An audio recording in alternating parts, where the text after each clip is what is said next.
Hello guys, చాలా days నుంచి milk bun try చేద్దాం అనుకున్నా. ఫైనల్గా ఈరోజు టైం కుదిరిందనమాట. ఈస్ట్ లేకుండా ఒక యూట్యూబ్ వీడియోలో చూసి ఫాలో అయ్యా.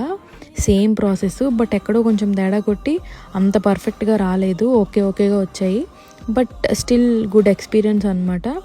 అలా ప్రాక్టీస్ చేస్తూ ఉంటే అవే వచ్చేస్తాయి. కానీ బాగానే అనిపించింది, ఆ ప్రాసెస్ అంతా బాగానే అనిపించింది. పెద్ద కష్టంగా ఏం అనిపించలేదు. మీలో ఎప్పుడైనా యూట్యూబ్ వీడియో చూసి చేసి ఆ వంట ఫ్లాప్ అయితే నాకు కామెంట్ చేయండి. అండ్ నాకు వచ్చేసి బేసిక్గా కుకింగ్ మీద అంత ఇంట్రెస్ట్ ఉండేది కాదు, బట్ న్యూజిలాండ్ వచ్చిన తర్వాత బోరింగ్ ఫీల్ అయ్యి స్లోగా యూట్యూబ్ చూసి వీడియోస్ ఏవో ఒకటి కుకింగ్ చేస్తూ ఉండేదాన్ని. అలా అలవాటైందనమాట. ఇంక ఇప్పుడు బేబీ వల్ల ఎక్కువ టైం కుదరట్లేదు, బట్ కుదిరిన టైంలో ఏదో ఒకటి ట్రై చేస్తున్నా. సో నెక్స్ట్ వచ్చేసి అప్లోడ్ చేసా నేను చేసినవి. Please follow our page.